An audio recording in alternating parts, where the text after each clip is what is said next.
उदगीरच्या राज्य उत्पादन शुल्क विभागाने मोहीम राबवून 4,49,450 रुपयांची दारू केली जप्त। उदगीरच्या राज्य उत्पादन शुल्क विभागाने लातूर जिल्ह्यात ठिकठिकाणी विशेष मोहीम राबवून अवैध मद्यावर कारवाई केली। 17 लोकांवर गुन्हे दाखल केले आहेत।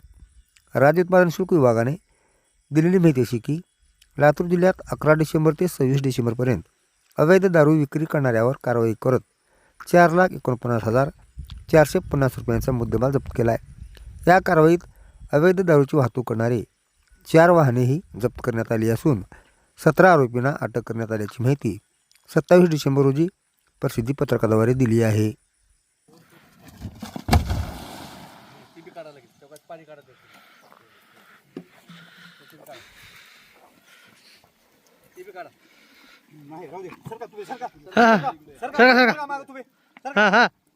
फोटो काढायचा, फोटो काढ.